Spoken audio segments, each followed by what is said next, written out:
Kuelekea finali ya kombe la shirikisho, mchezo wa raundi ya pili pale katika uwanja wa New Amani Zanzibar. Tuko hapa na Nazareth Upete kwenda kuzungumza namna ambavyo mchezo huu unakwenda kuwa. Simba Sports Club wanawakaribisha RS Berkane katika uwanja wake wa nyumbani katika finali hiyo ya mkondo wa pili, akiwa nyuma kwa idadi ya goli 2-0 ambazo aliziruhusu akiwa pale katika uwanja wa Manispaa ya Berkane nchini Morocco. Yuko hapa Upete anatupitisha kwenye ubora lakini pia ugumu wa RS Berkane akiwa ugenini. Na je, nini ambacho mnyama Simba anatakiwa kufanya kwa hivi sasa kuhakikisha kwamba analibakisha kombe nyumbani Tanzania? Naitwa Zaina Muhammad, niko sambamba na Alhaji Zuberi Mputa. Hii ni Ayoma Media. Upete, kwa vizuri? Alhamdulillah, niko vizuri. Mambo yanaenda? Namshukuru Mwenyezi Mungu mwingi wa rehema. Mambo yanaenda vizuri. Sawa bana, tukiangalia kwa namna ambavyo Simba amecheza mchezo wa kwanza kule Berkane na namna ambavyo anauendea mchezo wa pili, kitu gani hasa atakiwa azingatie? Tuanzie hapo. Cha kwanza nafikiri ni Simba anapaswa kuwa na mpango mzuri sana wa ulinzi, kwa sababu vyovyote itakavyokuwa Berkane watalazimisha mazingira yote walau wapate goli moja ili wamruhusu Simba aanze kutafuta yeye magoli 4, kitu ambacho ni kigumu hasa kwa kuzingatia mazingira ya mpira wa Afrika, lakini pia kwa kuzingatia ubora wa RS Berkane. Kwa hiyo unaweza kutaka kwenda kushambulia moja kwa moja, it's okay, lakini ni lazima uwe na mpango mzuri sana wa kuzuia usifungwe, kwa sababu kama unafungwa automatic nafasi yako ya kusalia inabaki kuwa finyu. Ni kama unaanza kuondoka, ni kama unaanza kutoka kabisa, kwa sababu kama unaruhusu goli ukafungwa 3-1 umeondoka, sababu yule ana faida ya goli la ugenini. 2-0 ni mtego ambao Simba wanapaswa kwenda wakiwa bora, wakiwa na ufanisi, wakiwa wanahitaji kufanya kila kitu ili waweze kuhakikisha pengine basi wanasonga kwenda kwenye hatua inayofuata, ama wanakwenda kutoa ubingwa ambao ndio hatua ya juu kabisa. Na cha pili ni wakati wao wanamiliki mpira. Ukiwafuatilia Simba wakiwa wanamiliki mpira, tahadhari yao imekuwa ndogo. Unaweza kaona kuna muda Shomari Kapombe ameingia kwenye eneo la mwisho, Zimbwe pia anaingia kwenye eneo la mwisho. Ukiwa press huku, nane ambaye amebaki ndio ile unakuta inatengenezwa 1-on-1 za mara kadhaa. Walifungwa hivyo na Almasi, walifungwa na Azam pia, hatuwezi kurudia kwa sababu tayari walisha overcome baadhi ya maeneo. Lakini tahadhari yao wanapokuwa wao ndo wanamiliki mpira, kuna wakati na kuwa ni ndogo kuliko vile inavyopaswa kuwa. Hiyo moja. Lakini kitu kingine, Simba wanapaswa kuwa bora kwenye eneo la umaliziaji, kwa sababu ile mzee shabiki wa Yanga anasema niko anapiga nongo hapo. Lakini kingine ni lazima tukiri kwamba Simba wana changamoto kwenye eneo la umaliziaji. Wanaweza kufanya movement 3, 4, 5 bado wakawa wamepata goli moja, ama wakati mwingine hata wasifunge kwenye hizo movement 3 mpaka 4 za kuingia golini. Ni tofauti kidogo na wenzao ambao wakifika golini mara 2 mara 3 hesabu kwamba tayari kuna maumivu ameacha ama kuna alama ambayo ameiacha. Na Mwalimu Fadlu ana mtihani ambao ni either Berkane waje wamstukize kwenye kile ambacho alikuwa anataka yeye kukifanya, kwa maana ya kushambulia kwa nguvu mwanzoni, ili waone je amefanyia kazi kile ambacho kiliwasaidia wao kumfunga kule nchini Morocco, ama wakaamua tu kuja kawaida wamsubiri Simba acheze ili waje baadaye wamfundishe kwamba tunaweza kucheza mpira wa namna hii. Kwa hiyo nafikiri mwalimu atakuwa na utulivu. Hizi ni mechi ambazo ukiwa Fadlu kuna wakati ambao unahitajika sasa wewe Fadlu uwe Muini Chaban yule wa RS Berkane, utengeneze hypothesis, ujipe maswali na majibu, ujifikirie wewe kwamba okay, mimi nimekuja hapa kwenye huu mchezo. Yani wewe Fadlu Davids unasema mimi ndiye Chaban, naingia kwenye huu mchezo naongoza 2-0. What is the approach ambayo inaweza kuwa right approach? Okay, naenda kufanyaje? Na nitashambulia kwa muda gani? Sasa ile unavotengeneza hypothesis ama unavopredict kwamba hiki ndicho kitachotokea, ndio homework yako inapaswa kuwa pale. Kwamba sasa ikitokea wakafanya hivi, mimi tayari nina strategy hii. ikitokea wakafanya hivi, mimi na strategy. Ukisha kuwa na hivyo, it's very very easy kuweza ku overcome ile situation yoyote ambayo utakuwa unakutana nayo pale. Sawa, ukiangalia kikosi cha Berkane wana safu nzuri ya ushambuliaji, wana safu nzuri ya kiungo, lakini ni ipi haiba ya Berkane wakiwa katika uwanja wa ugenini? Tumeona pia waliweza kuruhusu goli chache sana dhidi ya Constantine. Yeah, of course mpaka sasa hivi kwenye mechi za ugenini ndiko ambako wameruhusu bao. Hawajaruhusu goli kwenye uwanja wa nyumbani. Wameruhusu mabao mawili dhidi ya Constantine na dhidi ya Stellenbosch, ambao ndo walicheza na Simba pia. Ukitazama kwenye moments zote, dhidi ya Stellenbosch aliruhusu bao moja ila yeye akashinda matatu. Dhidi ya Constantine aliruhusu mabao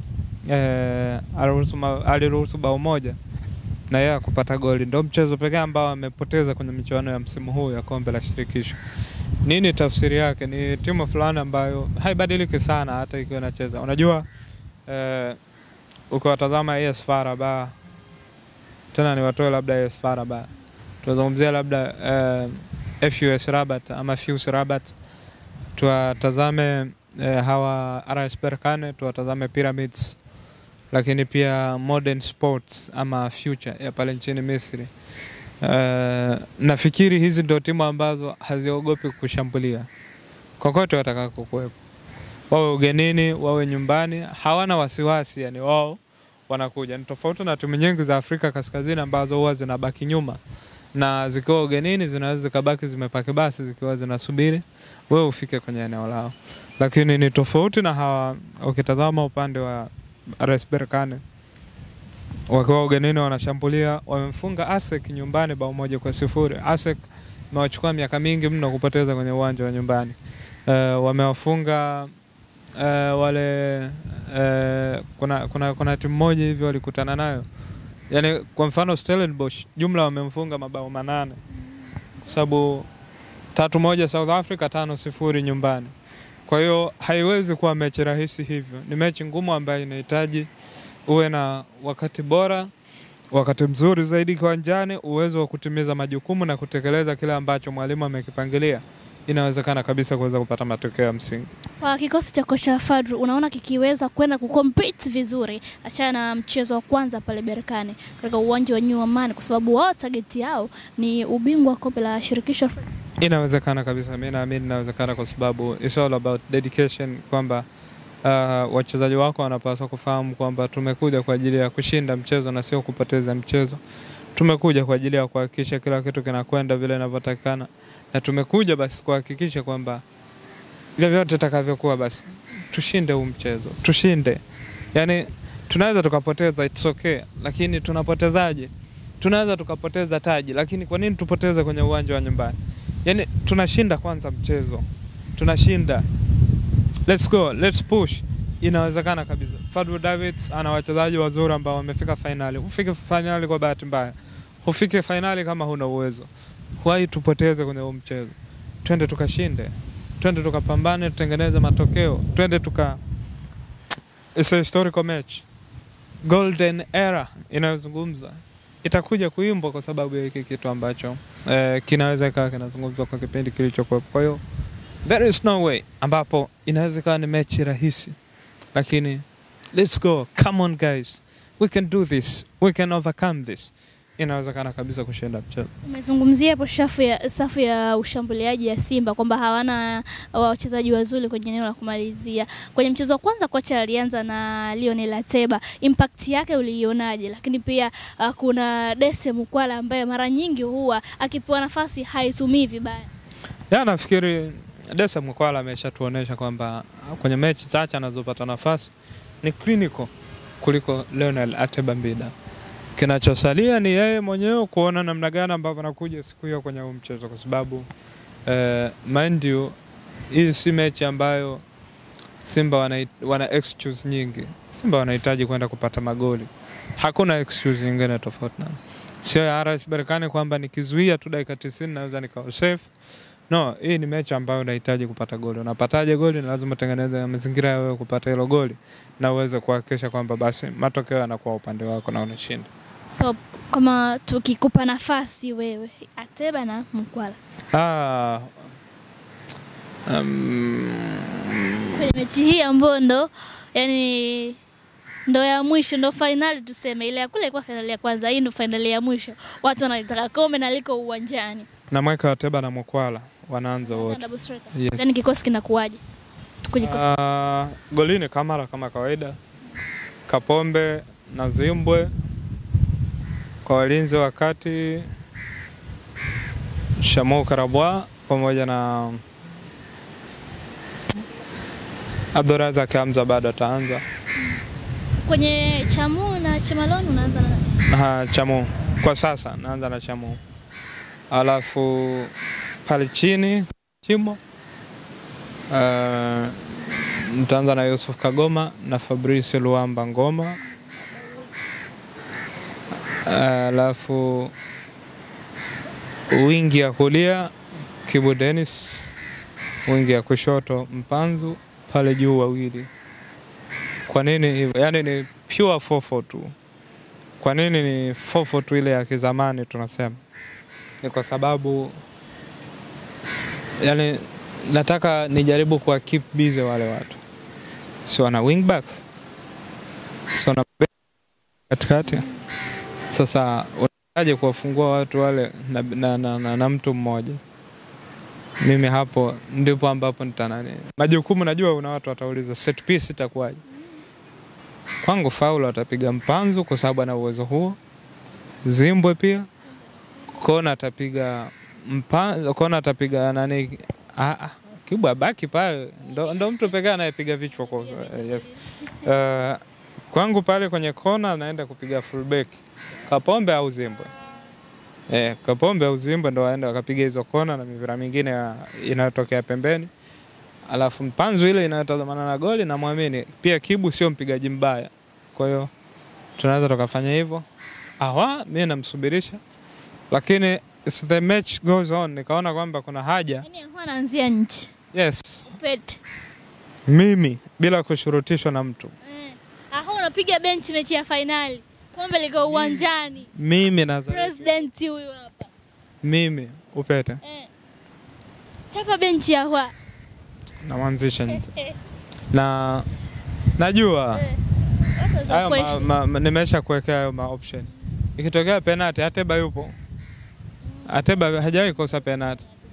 So over. Hata Shomari pia. Yes, over. Kuwa na mchezaji ambaye anasubiri matukio ama wa kuamua matukio. Ni kweli kwamba unahitaji every detail kuitumia. Na yeye ameonyesha kwamba ana uwezo mzuri wa kuzitumia hizo detail. Lakini nafikiri kwenye mechi hii inahitaji common responsibility. Tuwajibike wote. Twende mimi nikakabe wewe ukakabe. Twende mimi nikaatake wewe uatake. So why niweze kumweka mchezaji ambaye muda mwingi atakuwa anasubiria matukio ndio aweze kuhusika na tukio badala ya involve kwenye mchezo mzima, kwa sababu lazima utazame weight ya opponent, lazima utazame weight ya team. It's okay, najua nikizungumza hivi inawezekana kaja kani prove wrong akafunga ama akafanya akaamua mchezo na vitu vingine, it happens, lakini kwa kila kucheza kwenye mchezo wa kwanza no. Kwenye kikosi cha RS Berkane wao nguvu yao kubwa iko katika eneo gani?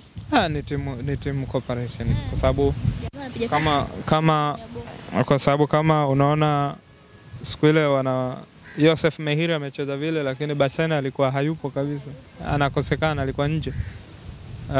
Pia fullback ya kulia, wingback ya kulia hayupo, lakini bado uliona wanacheza comfortable. Nafikiri ni namna tu ya wewe sasa ukisha kutana na timu ya mezania hiyo, sababu kila mtu anayemtaja unamwona kuna kitu cha tofauti. Labda nikupe mfano goalkeeper Munir Mohamed, goalkeeper mkubwa, amezaliwa Hispania, lakini pia amecheza Malaga ya Hispania miaka 36, anaenda 37 sasa hivi. Ni goalkeeper mkongwe mwenye uwezo mkubwa, ana uwezo wa kufanya passing, ana uwezo wa kupiga pasi fupi, pasi ndefu. Unafahamu amekulia Hispania, kwa hiyo hata mpira aliofundishwa, na bahati nzuri amekuwa kwenye kizazi ambacho kilikuwa kinaenda na ile tiki taka ya Hispania, yakina Busi, yakina nane, amekuwa kwenye kile kizazi. Kwa hiyo system ya utengenezaji wa wachezaji inaweza ilikuwa favor ya upande wake kuweza kumtengeneza kuwa bora. Lakini pia kitu kingine, hata ukija labda kwenye safu ya ulinzi, Issouf Dayo, mchezo wake anaenda kucheza wa 91 wa michuano ya kombe la shirikisho. Sio ligi ya mabingwa, kombe la shirikisho. Anaenda kwenye mchezo wa 91. Si mchezaji mdogo, si mchezaji ambaye unaweza kumzungumza kiwepesi hivyo. Lakini pia labda ukamzungumza mtu kama Lamine Camara. Tumemwona kwenye mechi ya kwanza. Lakini kuna Hossein Lebiri, mmoja kati ya wachezaji ambao walikuwa gumzo sana baada ya mchezo ule. Youssef Mehiri ni miongoni mwa wachezaji bora sana ambao mimi naamini kwamba Simba wanahitaji zaidi collective effort kuweza kuhakikisha kwamba wanashinda mchezo huu na sio kumfikiria mchezaji mmoja mmoja, sababu hawa kina Osama Labdai huko mbele wanasubiri zaidi mipira ya watu na wanaweza kukiwatengea wanakufunga, lakini sio watu ambao wana shughuli nyingi sana za kuweza kimbia maeneo mengi. Shukrani. Matisha. Kauli ya Mwalimu Fadlu baada ya mchezo ule uliopita kwamba wao hawajapata goli, lakini hawajilaumu isipokuwa wajilaumu RS Berkane kutopata goli la tatu. Athari kiasi gani zinatokana na kauli? Nafikiri ni confidence ya mwalimu, anajaribu kuitengeneza kwenye vichwa vya wachezaji wake kwamba huwa tunafanya vikubwa zaidi ya goli mbili. Huwa tuna uwezo wa kupindua meza. Lakini haipaswi kuishia kwenye mdomo, inapaswa kwenda kwenye implication pale uwanjani. Mwalimu atazungumza kwa sababu yeye anashinda na wachezaji, anajua wanachokiwaza, anajua wanachokitaka. Lakini mwisho wa siku execution, matendo yatafanywa na wachezaji wake. Utendaji upo chini ya wachezaji wake. Kwa hiyo yeye mwalimu anaweza kuwa na hiyo desire, lakini wachezaji watafanya nini? Yeye ana mpango gani mzuri kuhakikisha hilo wanashinda? Na je, ile inawasaidia wachezaji kuwajenga ama ndo wanaamini kwamba it's very possible, we can take it easier, it's very very possible? Hapana. Kwa hiyo haina athari tofauti sana, labda kiufundi inaweza kawa inampa yeye morale na confidence ya juu kuweza kuhakikisha anaitengeneza timu. Anazungumza kwenye kauli ambayo ukijaribu kuangalia the whole match, yani karibu mechi nzima alizidiwa kila mahali. Of course. Ilikuwa inashindwa inaweza kutengeneza kitu kuelekea kwenye mchezo. Yeah, of course, kwa sababu utarajia Simba pia wakose on target hata hapa nyumbani. Itakuwa sasa itakuwa ni kuzoea. Kuna kuzoea na kuzoea. Sasa hiyo itakuwa kuzoea. Lakini bado naendelea kuamini kwamba mwalimu anazungumza vile kuwapa kwanza confidence wachezaji wake, kuamini kwamba yes, it's very possible. Let us do this, guys. We can do it. We can do. We can go. We can make it happen. Inawezekana kabisa tukaweza kushinda. Inawezekana tukatengeneza kitu ambacho kinatakikana. Kwa hiyo inawezekana. Nini tahadhari ya kwanza kwenda kucheza kwenye mechi hii? Manake Berkane tumeona ni timu ambayo inachezea zaidi mpira wakiwa wana. Nafikiri tahadhari bado itabaki kwamba wao ndio wasio wa kwanza kuruhusu bao. Simba. Yes. Kutokuzuia, unajua kutokuzuia, yani tunavyosema timu izuie haina maana kwamba kapaki basi. Mnakuwa sahihi kwa wakati sahihi, kwa sababu kuzuia kunaanzia mbele pale. Pressing unayofanya, namna nzuri ya kuzuia kwenye mpira wa kisasa ni wewe kumiliki mpira ama kushambulia. Sasa hivyo vitu viwili ni lazima utazame. Mimi strength yangu iko wapi? Strength yako ipo kwenye kushambulia. Na zibaje hapa ili isije katokea movement moja, mimi nimeshambulia mara 10, wao wakaja mara moja wakanifunga, mimi kwenye zile mara 10 sikutoka kitu. Manchester United juzi na Spurs. United kapigiwa on target moja tu. Ndio mnyima ubingwa. Ndio hiyo kawa goli. United kapiga on target 6. You understand? Amepiga mashuti 16, wao wamepiga mashuti 3 tu. Mawili off target, moja on target. You understand? Ball possession, Spurs amemiliki kwa 24%, United amemiliki kwa 76%. What else? Nitakupa mfano wa mwalimu Giorgio Sampaoli. Mwaka 2015 Novemba 19, wakati akifundisha timu ya taifa ya Chile, alikula chuma 3-0 na Uruguay. Alimiliki mpira kwa 78%. Uruguay walimiliki mpira kwa 22%. Baada ya pale akaulizwa ilikuwaje ukamiliki mpira, akatoa mfano akasema kuna siku yeye alienda na dada baa, akaenda kamnunulia kila kitu, akawa anakunywa. Anasema ilikuwa kuanzia kama saa 11 jioni, akakaa naye mpaka karibu na alfajiri, yani karibu na. Sasa imepita kama masaa 6-7, kuna kijana mmoja akaja, excuse me, akamwomba aongee na yule dada, akamwomba dakika 5. Yeye akakubali, sababu yeye anajua tu muda ukifika asubuhi tutaondoka wote, nimeshamhudumia, nimemnunulia kila kitu. Anasema zile dakika 5 walienda pembeni, akawakuta bafuni wanamaliza kila kitu, alafu yule dada akaja akaondoka na jamaa. Kwa hiyo possession is nothing. Toka siku hiyo akasema siji tena kupossess mpira, akaapa akasema siji tena kupossess mpira. Possession is nothing kama hauwezi kupata magoli. Unaweza kushambulia, sio kila kitu. Shambulia, lakini vipi unavyo hit target inafika? Yes. Shukran sana. Shukran.